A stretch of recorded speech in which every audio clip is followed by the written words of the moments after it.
Mein Name ist Monika Mertl. Ich bin Kulturpublizistin und Autorin in Wien und habe die erste Biografie von Nikolaus Harnoncourt geschrieben, die im Jahr 1999 zum ersten Mal erschienen ist. Persönlich kennengelernt habe ich Nikolaus Harnoncourt im Jahr 1985. Ich habe das kurz nachgerechnet, da war er erst 56, also noch relativ jung. Und ich war kurz vor meinem 30. Geburtstag, habe ich mein erstes Interview mit ihm gemacht. 1985 war ja das große Bach-Jahr, 300. Geburtstag. Und in dieser Zeit sind plötzlich die Originalklangensembles überall aus dem Boden gesprossen. Und Alexander Pereira, der damals Generalsekretär im Konzerthaus war, hat, glaube ich, so eine Art Bachfest veranstaltet, wo die auch alle angetreten sind. Und ich war damals als Journalistin freiberuflich tätig für das Magazin Bühne und für die Kunstzeitschrift Parnasse, die sich damals noch ein großes Feuilleton auch geleistet hat, für das ich sehr viele schöne Sachen schreiben konnte. Und ich dachte mir, das wäre eine gute Geschichte für Parnasse, die Veränderung in der Bach-Interpretation, die sich hier in diesem Jahr 1985 konstatieren lässt. Und ich dachte mir, das wäre natürlich ganz toll, wenn ich dazu auch von Nikolaus Harnoncourt ein Interview bekommen könnte.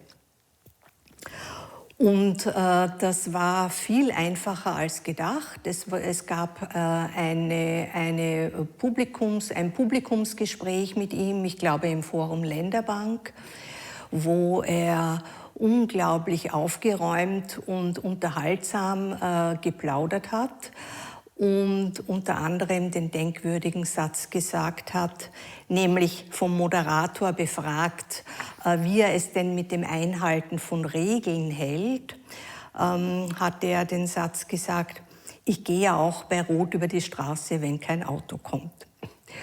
Und im Anschluss an dieses Publikumsgespräch gab es dann so eine Art Empfang und da habe ich mich an ihn rangepirscht und er war gar nicht unnahbar und ich habe mich kurz vorgestellt und habe gesagt, ich würde gerne diese Geschichte schreiben und ob er wohl bereit wäre, mir ein Interview zu geben.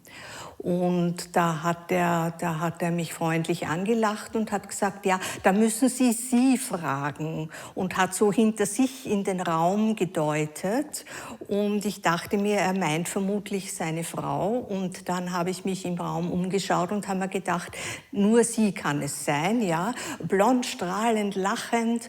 Und dann habe ich mich an Alice herangepirscht und habe mich noch einmal vorgestellt. Und dann hat sie gesagt, ja, sie wird im Kalender schauen und sie ruft mich dann an. Und das hat sie auch gemacht. Und so bin ich Anfang Juli nach München gefahren und habe dort im Hotel in der Halle mein erstes Interview mit Nikolaus Harnoncourt gemacht. Er war so lustig und so charmant und es war ein so angenehmes und interessantes und unkompliziertes Gespräch. Und es ist natürlich auch der Klassiker passiert, weil ich hatte da mein kleines Tonbandgerät mit. Und irgendwann zeigt er drauf und sagt, sieh, bei Ihnen blinkt da was. Dann hat mein Tonbandgerät einen Hänger gehabt. Also dieses erste tolle Gespräch ist nicht zur Gänze aufgezeichnet. Aber ich hatte jedenfalls genug Material, um diese erste Geschichte über ihn und über die anderen Originalklangensembles, die ich dann sozusagen auch mit eingebunden habe, zu schreiben. Und aus diesem ersten Kontakt ist dann eigentlich ein sehr lebendiger Austausch erwachsen. Ich möchte aber noch etwas vorausschicken. Ich war nämlich ursprünglich überhaupt kein Harnoncourt-Fan. Ich bin in Wien aufgewachsen und musikalisch sozialisiert und meine großen Bach-Erlebnisse waren die Oratorienaufführungen von Karl Richter im Musikverein. Und dort war ich verlässlich anzutreffen, meistens ohne Karte. Da bin ich beim Stehplatz reingeschlüpft und da kannte ich den Türsteher schon und habe ihm eine Kleinigkeit zugesteckt und habe da also mehr die ungekürzten Passionsaufführungen reingezogen und war ganz fasziniert von der Musik, weil mich diese barocke Polyphonie wahnsinnig interessiert hat. Und wie so eine Fuge aufgebaut ist und dass die Stimmen da gleichberechtigt sind und nicht diese Melodie mit Akkordunterstützung, das hat mir das irgendwie sehr gefallen. Und ich habe auch zu dieser Ansicht geneigt, dass Harnoncourt und diese Idee von Originalklang ein bisschen was sehr Versponnenes ist und wir leben ja schließlich auch nicht mehr in der Zeit. Und ich hatte dann ein Schlüsselerlebnis, denn ich habe zufällig, es muss irgendwie Anfang der 70er Jahre gewesen sein, ein Radiointerview gehört mit Nikolaus Harnoncourt, wo er unglaublich interessante Sachen erzählt hat. Und auch da war wieder ein Schlüsselsatz für mich. Er hat gesagt, er will sich ja nicht nur auf diese Musik des 16. und 17., 18. Jahrhunderts begrenzen, sondern sein Fernziel ist Mozart. Und er möchte sich Mozart von der historisch richtigen Seite nähern. Wir schauen von unserer Zeit zurück auf das 18. Jahrhundert und er möchte eben vom 17. Jahrhundert heraufkommen und sich Mozart von dieser Seite nähern. Und da habe ich mir gedacht, das ist ein intelligenter Mensch, das imponiert mir total, damit befasse ich mich jetzt näher. Und so ist mein Interesse an Harnoncourt einfach gewachsen und es gab dann auch die Möglichkeit, einige Sachen zu hören. Der Klang des Concentus war mir am Anfang ein bisschen schon sehr merkwürdig.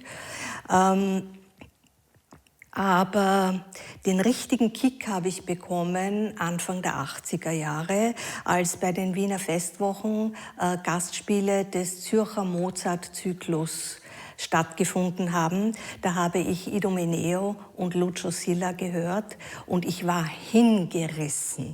Und das war so faszinierend. Ich bin tagelang herumgegangen und das hat in meinem Kopf immer noch nachgeklungen.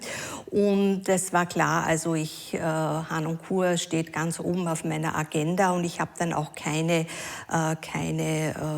Aufführung mehr versäumt, soweit sich das machen ließ. Und das war sozusagen mein Paulus-Erlebnis mit Harnoncourt. Nach diesem ersten Interview waren es eigentlich Alice und Nikolaus, die den Kontakt mit mir aufrechterhalten haben. Nikolaus hat ja in seinen Anfangszeiten selber sehr viele Programmheftbeiträge selbst geschrieben und er hatte dafür aber immer weniger Zeit. Und so hat es sich ein bisschen eingebürgert, dass er dann mich vorgeschlagen hat oder Alice mich vorgeschlagen hat, dem Veranstalter, ich solle doch ein Interview mit ihm machen und den Text dann schreiben. Und das war natürlich eine ganz großartige Sache. Gleich 1986 durfte ich für das Programmbuch der Schubertiade in damals Feldkirch einen Programmheftbeitrag schreiben. Harnoncourt hat damals das Beethoven-Violinkonzert mit Gidon Kremer und zum ersten Mal die große C-Dur-Symphonie von Schubert aufgeführt.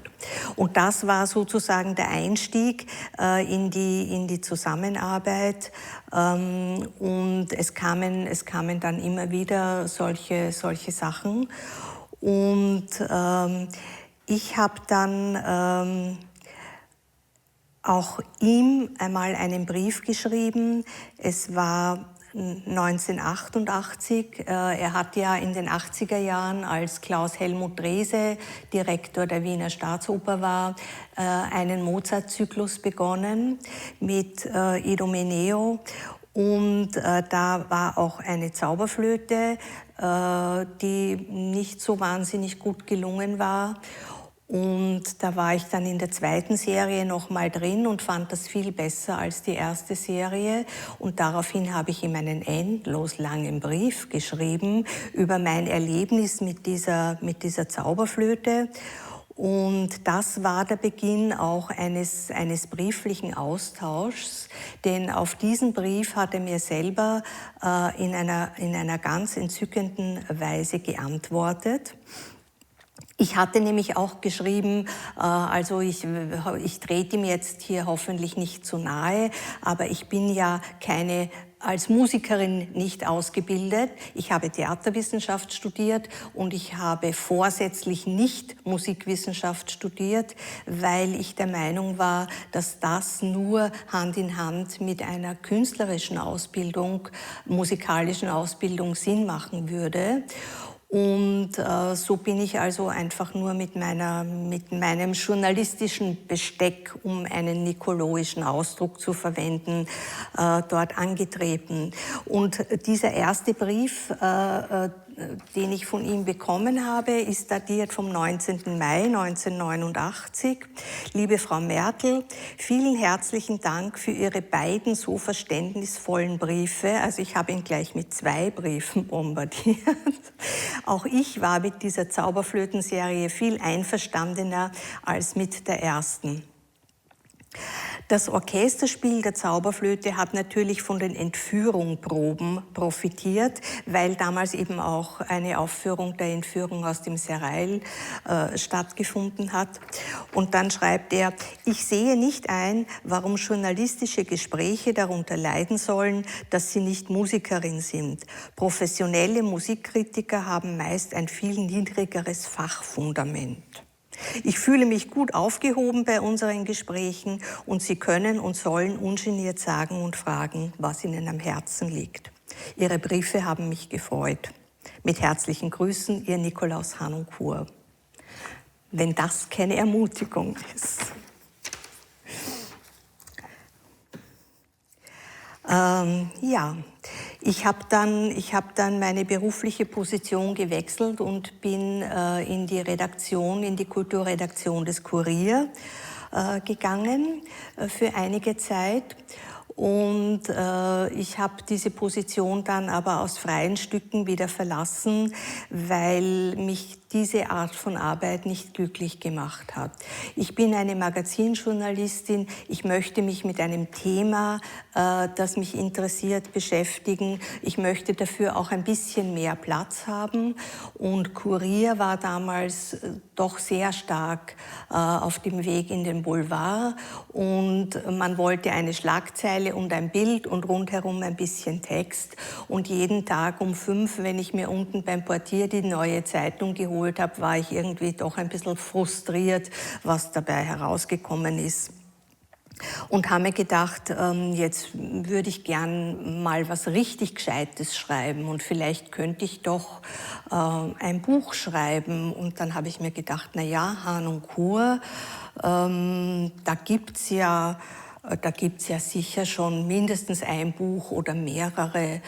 Und man muss sich ja vorstellen, es war damals nicht einfach, etwas zu recherchieren, weil es gab ja noch kein Internet. Und dann habe ich irgendwie so ein bisschen rumgeschaut und rumgefragt und dann habe ich mir gedacht, kann das sein, dass es noch überhaupt kein Buch von ihm gibt? Und dann habe ich irgendwann 1992 im Sommer oder im Herbst Alice einen Brief geschrieben und habe ihr den Vorschlag unterbreitet, ob sie das gut finden würden, ob wir das eventuell machen könnten. Und dann habe ich ganz lang nichts gehört.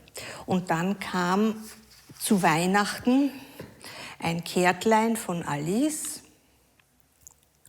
Vielen Dank für Ihren lieben Brief. Vielleicht können wir uns einmal unterhalten über Ihre Buchidee, wenn Sie nach Zürich zum Freischütz kommen. Es gibt schon Anfragen, aber mein Mann will nicht und das ist wahrscheinlich bisher auch gut so. Mit den besten Wünschen für gesegnete Weihnachten. Herzlichst Ihre Alice und Nikolaus Harnoncourt. Ja, und so ist dieses Projekt dann in Gang gekommen. Ich habe dann ziemlich rasch ein Konzept gemacht und habe beim Residenzverlag angefragt, der ja bereits die beiden Harnoncourt-Bücher Musik als Klangrede und der musikalische Dialog herausgegeben hatte. Und ich vermute, dass Alice da im Hintergrund schon eine gewisse Schneise geschlagen hatte. Ich habe sofort einen Vertrag mit dem Residenzverlag bekommen, der ja doch ein sehr renommierter Verlag und auch ein Literaturverlag ist. Und somit war alles unter Dach und Fach. Und mein Einstieg in diese biografische Arbeit war 1993. Dann hat Harnoncourt ja seine erste Opernproduktion bei den Salzburger Festspielen gemacht, L'Incoronazione di Popea von Monteverdi in der Regie von Jürgen Flimm. Und da durfte ich die ganze Zeit während der Proben hospitieren. Ich möchte nicht wissen, wie ich allen Mitwirkenden vielleicht auf die Nerven gegangen bin durch meine ständige Anwesenheit bei den Proben. Aber nachdem alle gesehen haben, dass Alice sich immer sehr nett mit mir unterhält, bin ich das sozusagen mit einem Schutzmäntelchen durchgegangen. Und es war für mich natürlich ein ganz tolles Erlebnis, bei dieser Zusammenarbeit dabei zu sein, auch die Zusammenarbeit zwischen Harnoncourt und Flimm zu sehen. Und vor allem war es ein wirklich unvergessliches Erlebnis, zu hören, wie der Concentus Musicus im großen Festspielhaus klingt. Und ich habe ja auch noch eine Premierenkarte geschenkt bekommen von Alice und ich bin ganz hoch oben am Juche gesessen. Und dieser ganze riesengroße Saal war von Klang erfüllt. Und das ist akustisch so wunderbar aufgegangen. Das war wirklich ein großes Erlebnis.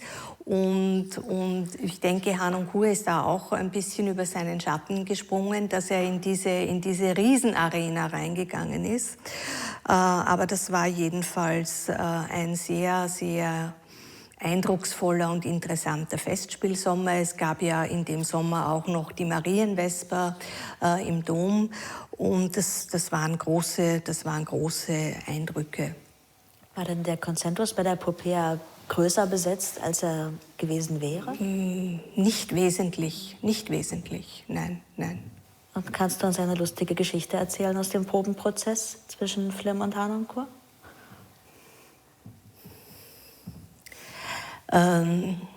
Flimm pflegte Harnoncourt Nicolaudio zu nennen und er hat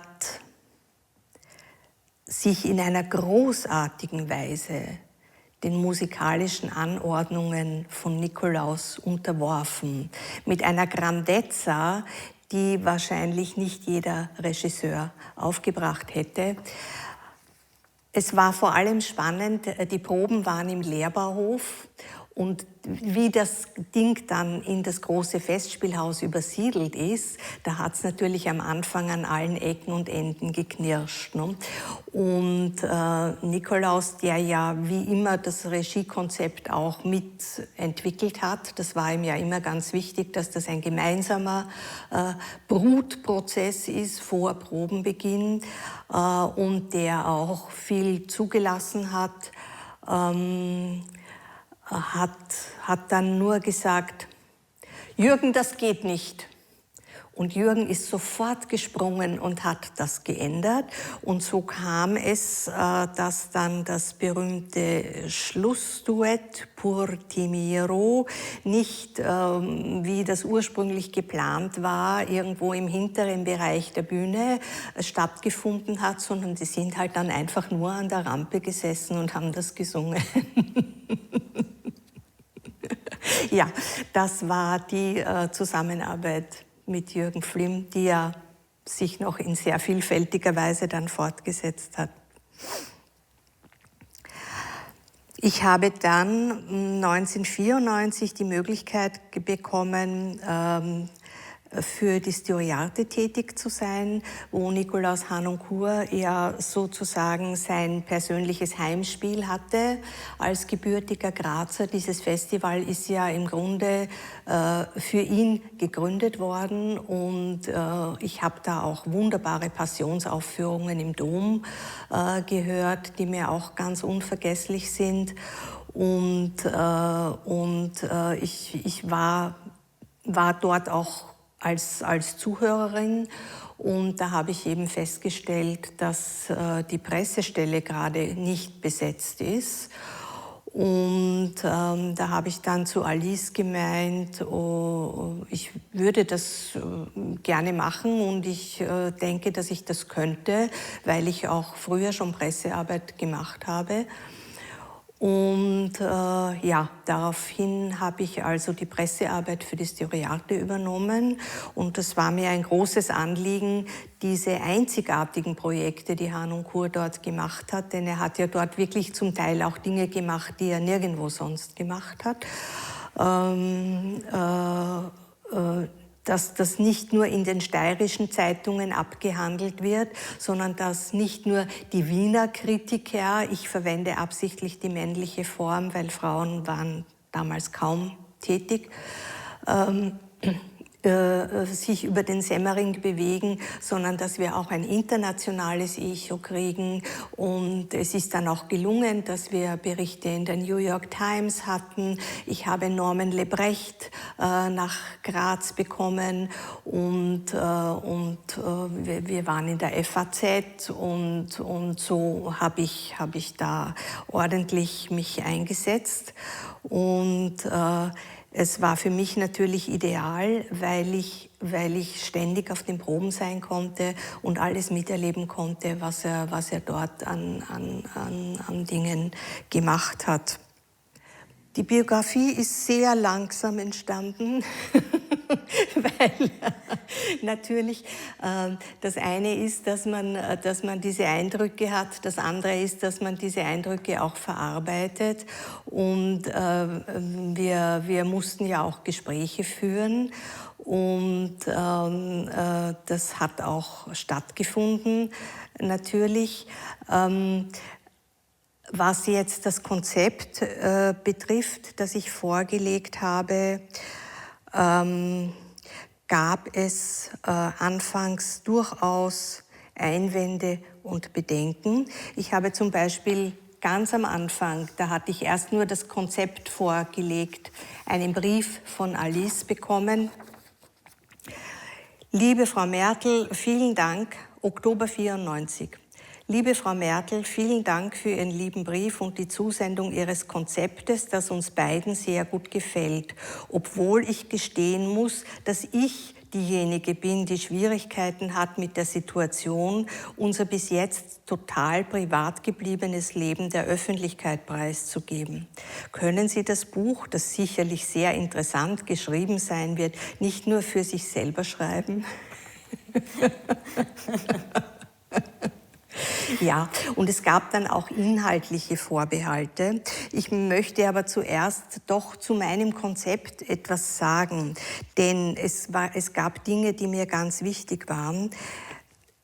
Es war von Anfang an klar, es muss eine Doppelbiografie sein. Es geht nicht darum, Nikolaus zu beschreiben und auch nicht darum, Nikolaus aufs Podest zu heben, sondern es ging mir darum, diese ganz außerordentliche Partnerschaft, die ich natürlich sofort begriffen habe, zu beschreiben.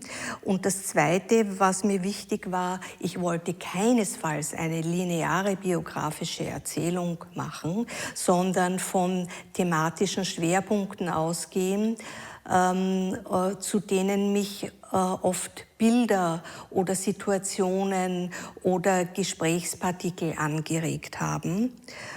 Und das Dritte, was ich mir überlegt habe, war, dass ich mit Harnoncourt O-Tönen arbeiten möchte, gewissermaßen als musikalisches Element, denn er hat ja doch eine ganz unverwechselbare Ausdrucksweise und das wollte ich eben als Farbe und als Rhythmusgeber in entsprechender Weise da in dem Buch vorkommen lassen. Der Residenzverlag hat dieses Konzept sofort abgenommen und wie gesagt, Alice hatte dann auch noch ein paar andere Einwände. Ich muss aber sagen, dass wir niemals eine wirkliche Auseinandersetzung hatten.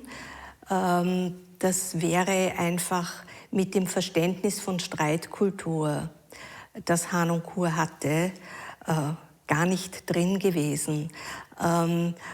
Und das ist auch vielleicht das Tollste, was ich von ihm gelernt habe, nämlich eine andere Position, die mein Gegenüber einnimmt, auszuhalten und mir anzuschauen und das gegeneinander abzuwägen und dann zu sagen, meine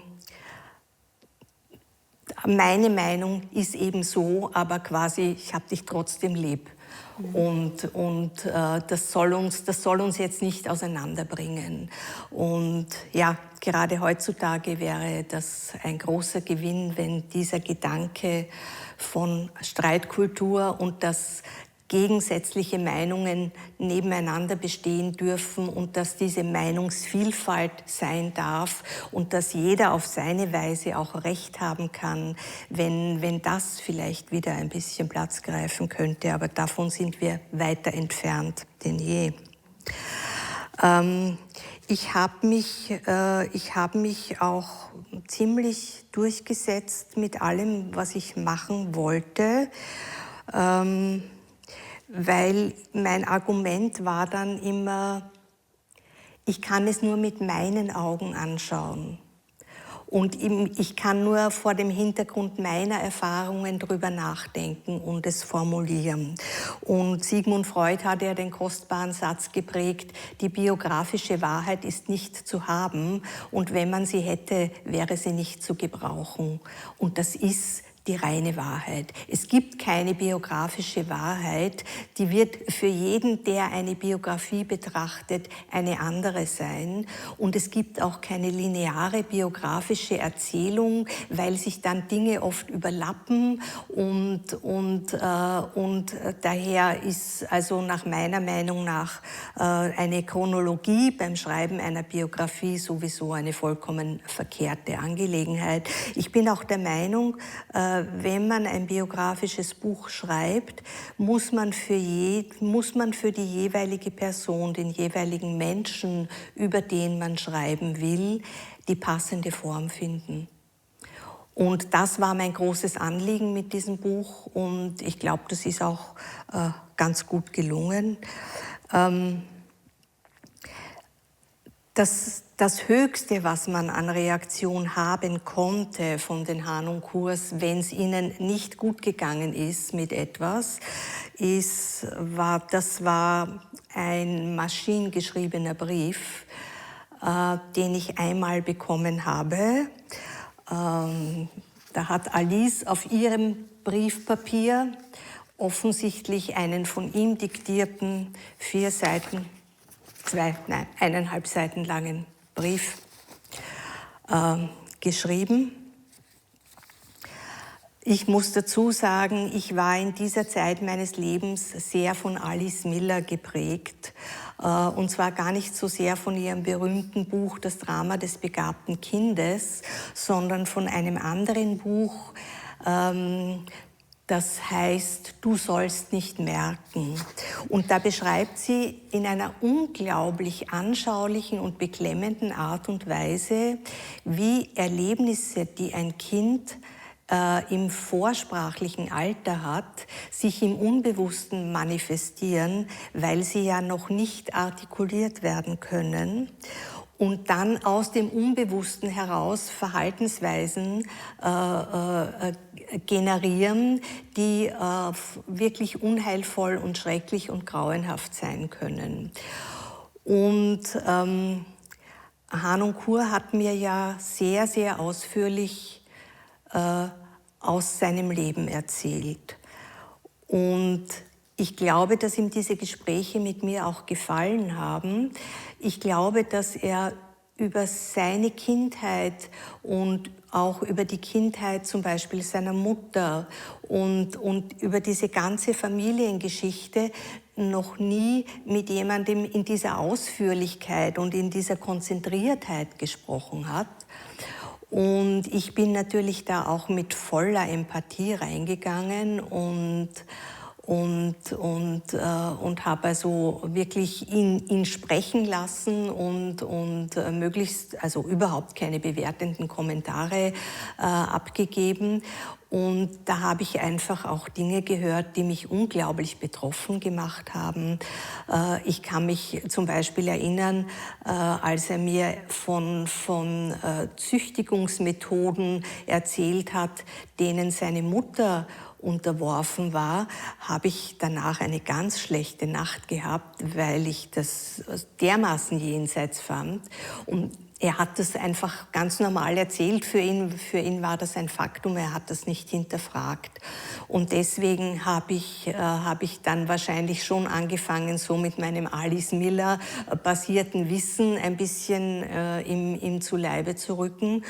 Und in diesem maschinengeschriebenen Brief, offensichtlich habe ich ihm das Buch auch geschenkt, in diesem Brief nimmt er eben darauf Bezug und da schreibt er eben, jetzt weiß ich, woher das bei Ihnen kommt, und er schreibt dann,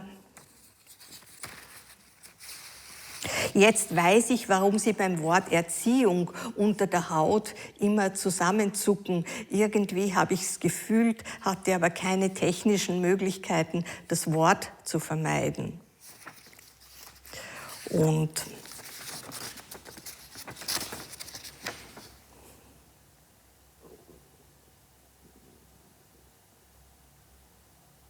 ich weiß nicht, ob so feine und komplizierte Gebilde wie die menschlichen Gefühle und Seinsmerkmale wirklich durchleuchtet werden können.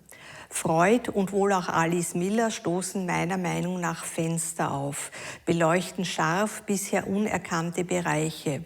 Das Ganze bleibt so rätselhaft wie vorher, weil es eben nur winzige Fenster in einem riesigen, scheinbar chaotischen Gebilde sind. Ich würde mich nicht wohlfühlen, aufgrund meiner Äußerungen und Erzählungen auf den Seziertisch gelegt zu werden. Da war es einfach. Es gab die Prämisse Erziehung und es gab das Resultat. Mit vielem Dank und herzlichen Grüßen, Ihr Nikolaus Hanung Kur. Ist das die Reaktion auf einen Text aus der Biografie, die du vorgelegt hast? Also das weiß ich nicht mehr. Es könnte auch die Reaktion auf ein Gespräch, besonders intensives Gespräch. Wir haben ja sehr lange Gespräche geführt. Und es hat mich immer wieder überrascht, wie viel Zeit Sie für mein Projekt auch zur Verfügung gestellt haben. Und Sie waren auch wirklich eine große Hilfe. Also sie haben mir alle Unterlagen zur Verfügung gestellt und ich war immer total beeindruckt, wie ordentlich sie neben all der künstlerischen Arbeit, die sie machen, mit all den Reisen und diesen Abwesenheiten von zu Hause, das alles aufgelistet haben und alles eingeordnet haben und die Kritiken gesammelt haben. Und sie haben mir in der großzügigsten Weise die Originalunterlagen überlassen. Die waren monatelang oder noch länger bei mir, auch alte Aufnahmen und alles Mögliche. Also sie haben meine Arbeit wirklich in jeder erdenklichen Weise unterstützt ja. Und das einzige Mal, wo ich eine zornige Alice am Telefon hatte, das waren die O-Töne.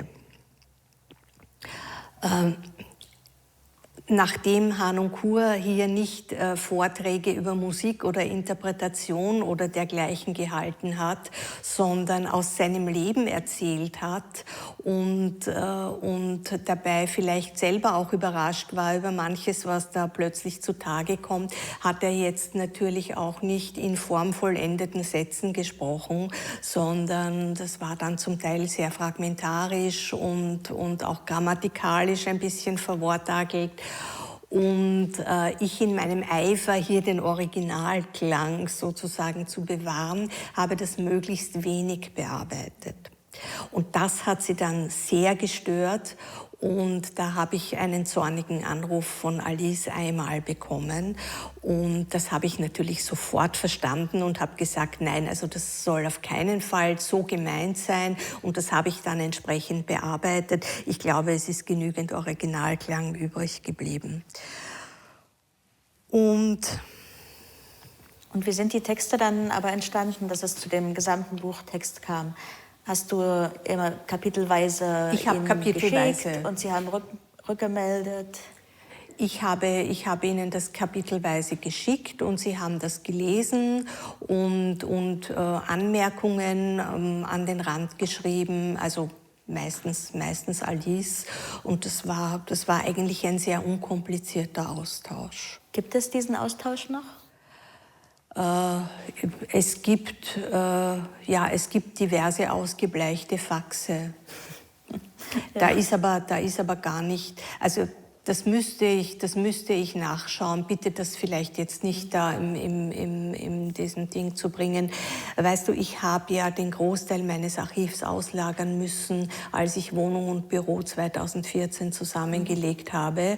Und da gibt es ein Abteil bei MyPlace, das ich immer nur mit Schaudern betrete, weil ich mir denke, wer wird das mal aufräumen? Und eines Tages rufe ich einfach nur die Firma Reißwolf an und das war es dann. Das kann ich jetzt im Detail gar nicht beantworten. Ja. Aber es war im Grunde, in meiner Erinnerung, war es ein ziemlich reibungsloser Dialog. Und sie haben sich dann natürlich schon auch auf den Standpunkt zurückgezogen, weil es gab dann noch so ein paar Diskussionen, ob man so Familiengeschichten wirklich da drin haben muss.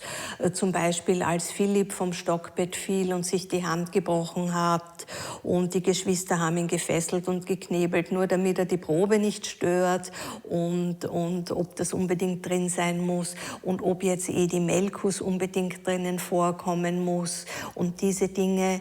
Und ich habe aber diese Einwände immer so, ich habe einfach meine Position vertreten und man hat mir meine Position gelassen.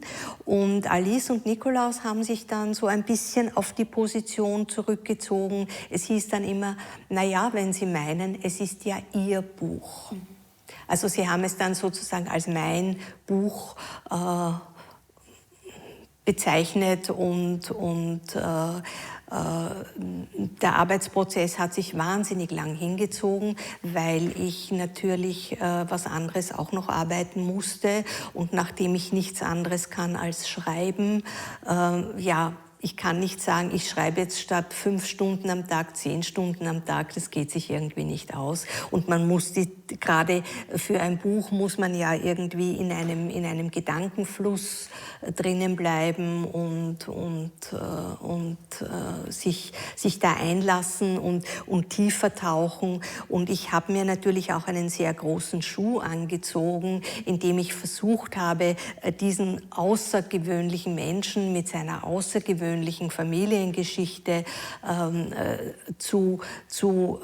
so weit zu begreifen, dass ich in meinen eigenen Worten über ihn etwas erzählen kann. Er hat sich ja geradezu ein Vergnügen daraus gemacht, seine eigenen Prinzipien dann zu widerlegen. Aber er war als Mensch unglaublich zugänglich und er war unglaublich geduldig. Da war Alice eher noch ungeduldig. Und wenn ich mal wieder nachgebohrt habe bei irgendeinem biografischen Detail, hat sie dann gesagt, Nikolaus, weißt du musst heute noch zum Zahnarzt. Und dann habe ich mich natürlich sofort zusammengerissen und habe verstanden, das ist jetzt ein Signal, einen Punkt zu machen.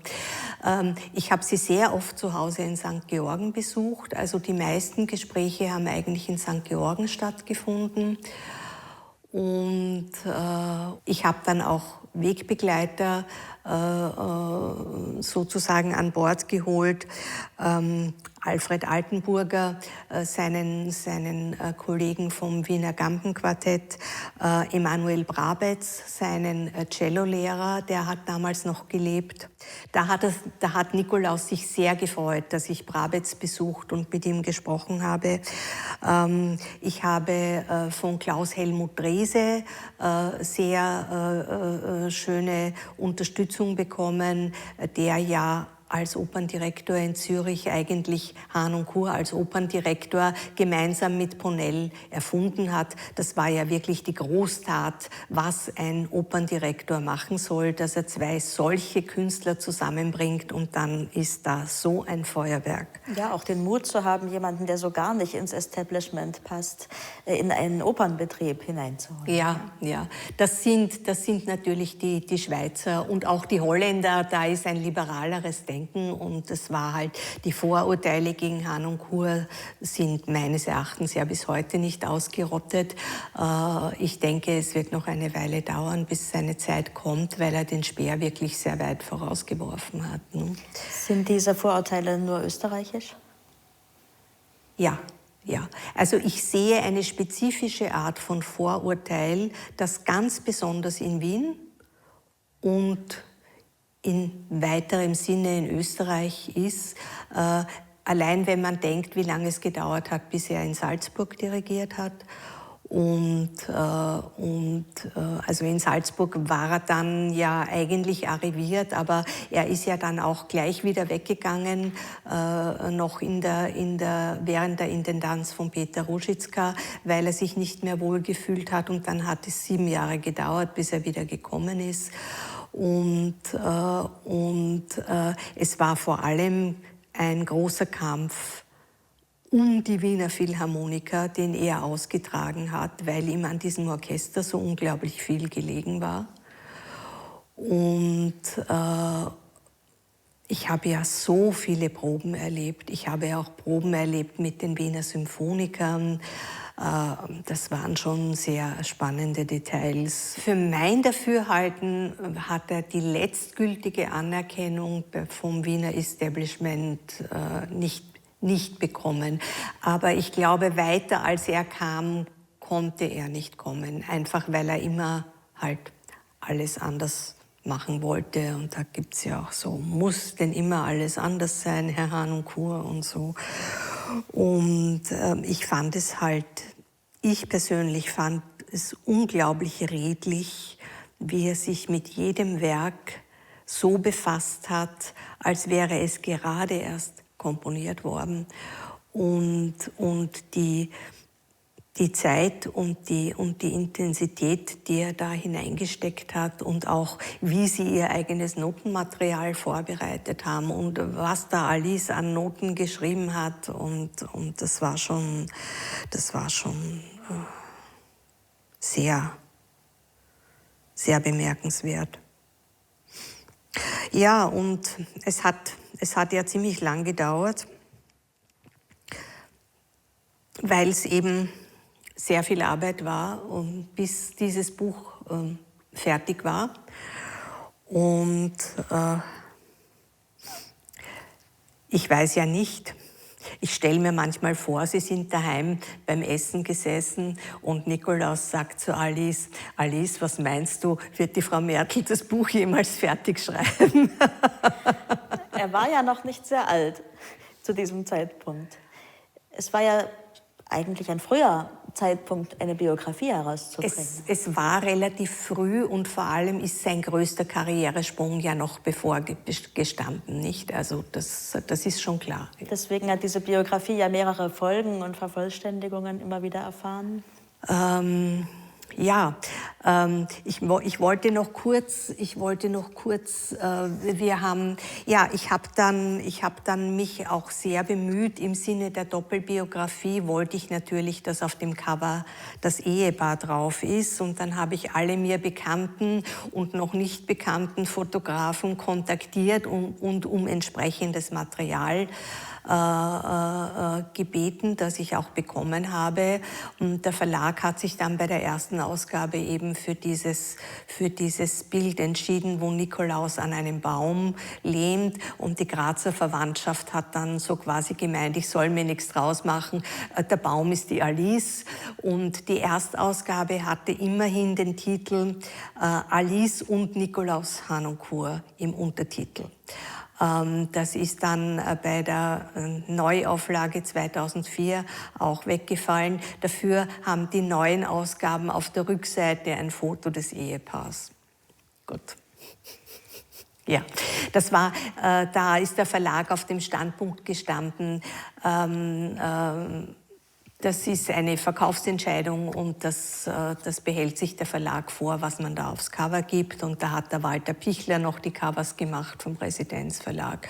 Ja, jedenfalls die letzte Nachricht von Alice, nachdem wir die Arbeit abgeschlossen hatten. Liebe Frau Merkel, anbei nun der letzte Schwung. Es war viel Arbeit nun für meinen Mann, aber wir finden Ihre Arbeit sehr gut, sehr unterstrichen, trotz aller Wünsche an Sie. Was werden Sie tun, wenn Sie das Manuskript abgegeben haben? Alles Liebe, herzlichst Alice Harnoncourt. Ich bin nach Kreta gefahren.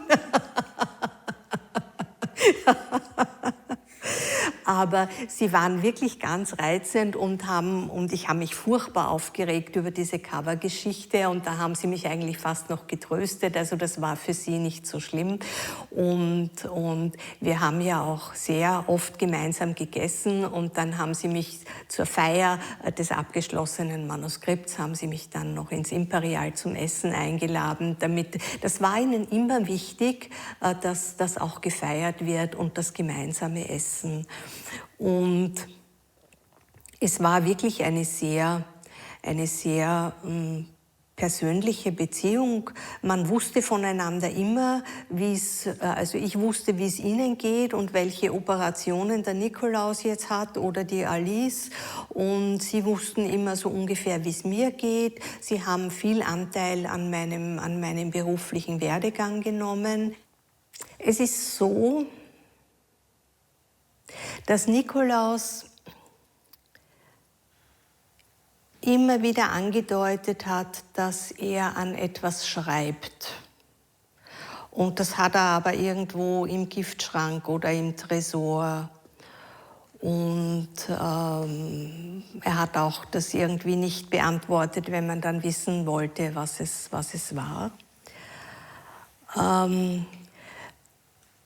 Dass dieses Buch Meine Familie erschienen ist, hat mich eigentlich nicht überrascht. Überrascht hat mich, was es für ein großartiger Text ist. Und ich war natürlich ein bisschen bänglich, wie ich es angeschaut habe, und habe mir gedacht, oh je, hoffentlich treten jetzt keine Diskrepanzen zu meiner Arbeit zutage. Und ich habe wirklich mit großer Erleichterung und Freude festgestellt, da passt kein Löschblatt dazwischen. Und Du hast vorhin gesagt, dass meine Biografie ja relativ früh erschienen ist. Und sie ist ja tatsächlich zu einem Zeitpunkt erschienen, als man über Harnoncourt privat noch gar nichts wusste, als er komplett hinter seiner Arbeit sozusagen verschwunden ist. Und der Residenzverlag hat in der ersten Auflage, die dann vor dem Sommer 1999 erschienen ist, nur 1500 Stück aufgelegt, die sofort weg waren, weil sich auch die ganze Familie, damals ungefähr 1000 Personen, auf das Buch gestürzt hat, weil sie endlich wissen wollten, wie der Niki wirklich ist. Und ich möchte meine Bedeutung hier wirklich nicht überschätzen. Aber ich glaube, dass dieses Buch schon einen Raum geöffnet hat. Und irgendwann habe ich das Gefühl gehabt, jeder kennt sich aus mit Nikolaus Harnoncourt. Und ich glaube, dass das Buch einfach das Verständnis für die Person und auch für die Arbeit befördert hat. Jedenfalls würde ich es hoffen und würde es wünschen. Und was das Buch selbst betrifft, war es eine einzige Erfolgsgeschichte. Der Verlag hat noch im Sommer die zweite Auflage nachdrucken lassen. Da war dann auf der Rückseite schon 1 oder 2 Kritiken zitiert. Die erste Auflage ist übrigens unschwer daran zu erkennen, dass im Inhaltsverzeichnis ein ganz markanter Fehler passiert ist. Es gibt ein Kapitel, das frei nach Mozart sich nennt Mann und Weib und Weib und Mann. Und in der Originalausgabe steht dort Mann und Wein und Weib und Mann. Und ich bin sicher, dass das nachträglich, nachdem ich Korrektur gelesen hatte, jemand reingemacht hat, aus welchem Grund weiß ich nicht. Aber das war jedenfalls in meinem Korrekturmanuskript nicht drinnen. Und obwohl dann der Residenzverlag in Salzburg sich ja aufgelöst hat und eine etwas wechselvolle Geschichte hatte, haben alle Verlagsleiterinnen und Leiter, die ich danach erlebt habe, dieses Buch wirklich sehr, sehr gut behandelt. Wir haben dann, es wurde dann eben 2004, als der Residenzverlag im Niederösterreichischen Pressehaus in St. Pölten beheimatet war für einen gewissen Zeitraum, haben wir eben die zweite Auflage mit dem geänderten Format gemacht. Ich habe mich sehr gefreut, dass die jetzige, nun schon langjährige Verlagsleiterin Claudia Romeda noch einmal eine Neuauflage mit mir gemeinsam gemacht hat im Jahr 2019, bevor das Buch Meine Familie erschienen ist. Das hat mich sehr gefreut und es war auch eine schöne Arbeit. Ich habe Alice in St. Georgen besucht und wir haben uns unterhalten und ich habe dann eben ein eigenes Kapitel im Sinne der Doppelbiografie, ein eigenes Schlusskapitel über Alice Harnoncourt geschrieben und ich habe die Zeittafel bis in die unmittelbare Gegenwart noch fortgesetzt, weil nach Nikolaus Tod ja dann noch ganz viele Schicksalsschläge die Familie getroffen haben. Und was für mich wirklich ein ganz wunderbares Erlebnis war Alice zu sehen, wie sie sich nach dieser Zeit der Trauer und Verzweiflung noch einmal wirklich auf ihre eigenen Füße gestellt hat und was da für eine Person zum Vorschein gekommen ist. So klug und so tatkräftig und so vielfältig begabt. Ich meine, sie hat nach Nikolaus Tod 3 Bücher herausgegeben in Windeseile, als ob sie nie was anderes gemacht hätte. Ich war sprachlos. Also das fand ich wirklich ganz, ganz großartig. Und auch wie sie dann plötzlich aufgetreten ist und sie hatte ja kein Problem sozusagen in Nikolaus Schatten Schatten zu stehen. Als ich sie eingeladen habe zu einem Gespräch, zum ersten Gespräch über ihre Person, weil ich das unbedingt in dem Buch drin haben wollte natürlich, hat sie eher ein bisschen abwehrend reagiert und hat gesagt, nein, ich bin ja nicht so wichtig und so. Sie hat aber dann mit großer Freude, und sicher hat Nikolaus auch zu ihr gesagt, das machst du jetzt, denn er hat sie ja in keiner Weise unterdrückt. Und ich weiß noch, wir haben uns damals in Zürich im Kaffeehaus getroffen zum ersten biografischen Gespräch.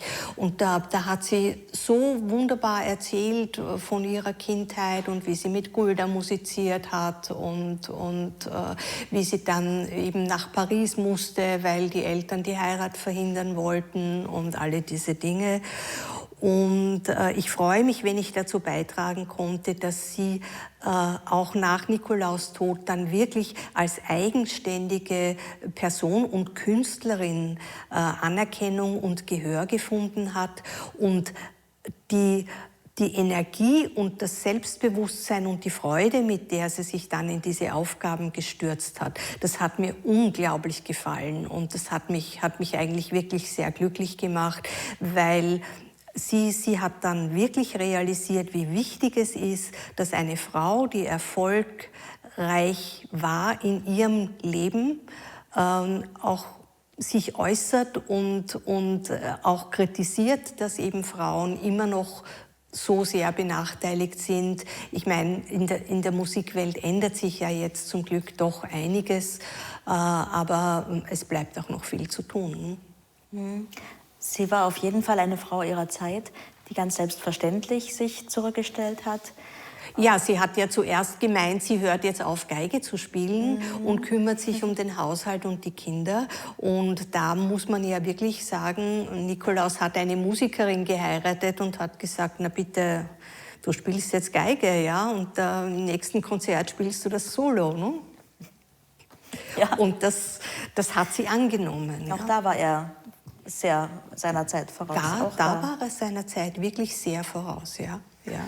Viele haben ja befürchtet, als Nikolaus starb, dass auch Alice in eine Depression verfällt. Sie verfiel in eine natürliche Trauer und sie sagte, er fehlt mir jeden Tag, natürlich. Aber dann hat sie sich, wie du sagst, eben rückblickend auf ihr Leben besonnen und die Dinge auch nochmal sortiert und zusammengefasst. Und sie hat gesagt, nun ja, jetzt habe ich endlich Zeit für mich.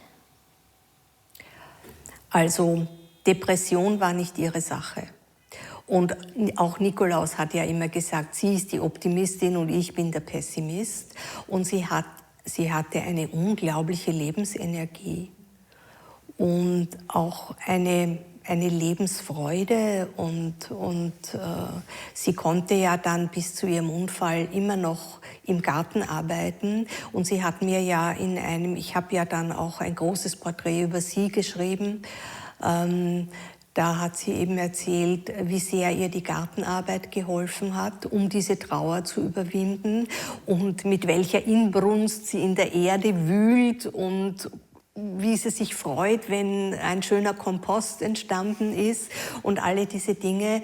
Und ich meine, dieser Rosengarten, den sie da hatte in St. Georgen, der war ja himmlisch. So etwas kann man ja nicht anlegen, so etwas muss ja über Jahrzehnte wachsen. Und eben auch das Gemüse hat sie dann eifrigst betan und das hat sie einfach geerdet. Und sie war der seltene Fall, dass sie eine unglaubliche künstlerische Begabung hatte und trotzdem immer sehr geerdet war. Und was mich auch sehr an ihr beeindruckt hat, sie hatte einen so unmittelbaren Zugang zu ihren Gefühlen. Sie konnte in Tränen ausbrechen, wie ein Kind. Es sind ihr dann einfach die Perlchen über die Wangen heruntergekullert sie war sich auch immer ganz sicher emotional. Und ich freue mich wirklich sehr, dass ich sie so lange gekannt habe und dass wir so viele Gespräche hatten. Sie hat auch an meinem Leben sehr Anteil genommen. Ich bin ja genau die Generation der Kinder. Insofern war das eben auch ein gutes Verhältnis und in gewissem Sinne waren die Harnoncourts meine geistigen Eltern auch. Es hat sich dann in meinem weiteren Berufsleben, nachdem das Buch eben abgeschlossen war, gab es ja dann sehr bald darauf den Plan, doch das Concentus-Buch zu machen, gemeinsam mit Milan Turkovic, der das schon lange machen wollte. Und das war eine ganz wunderbare Zusammenarbeit mit Milan, der wirklich, ich habe das so als eine Art von Musizieren empfunden, auch so den anderen leben lassen, weil ich habe ihm natürlich zugesetzt, weil ich bin ja mit meinen sprachlichen Dingen und so wir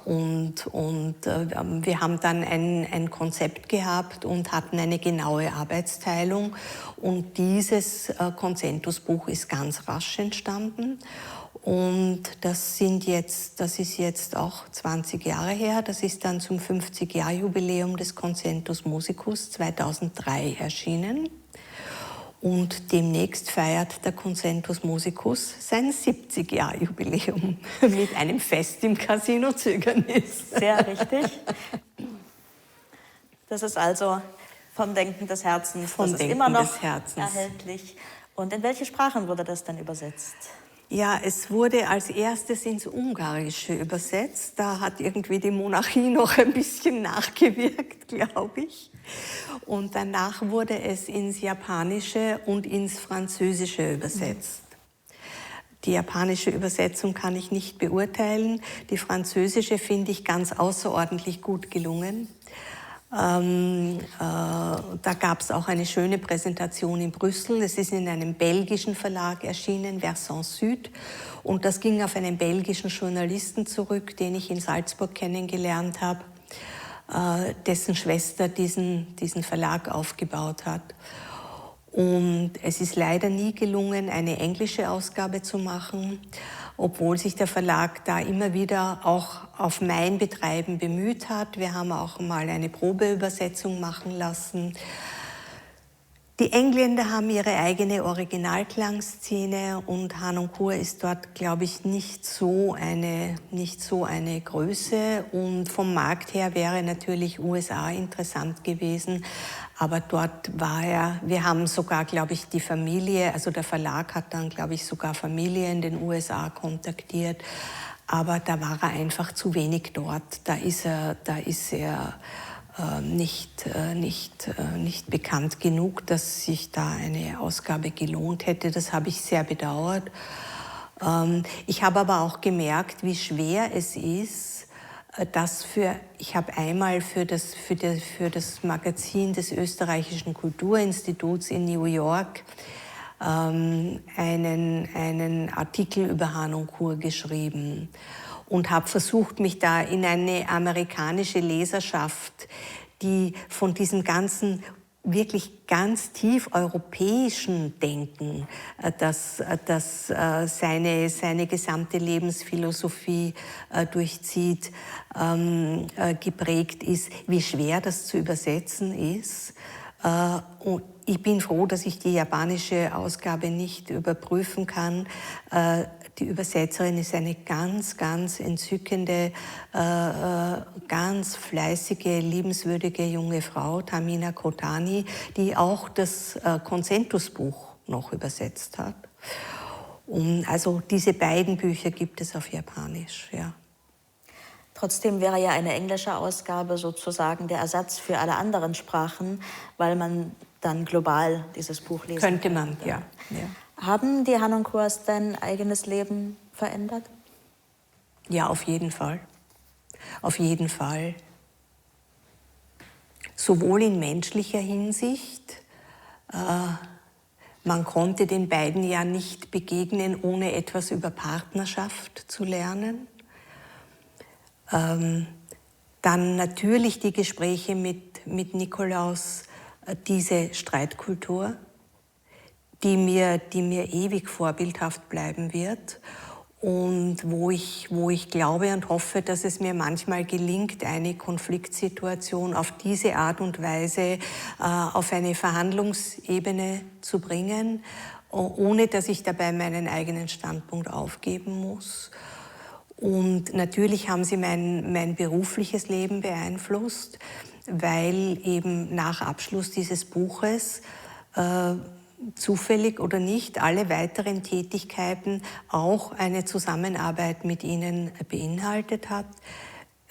Ich habe, wie gesagt, 2001 begonnen, den Salzburger Festspielalmanach herauszugeben und hatte da natürlich die Möglichkeit, mit Harnoncourt weiter Gespräche zu führen, habe dann auch das eine oder andere Programmheft gemacht.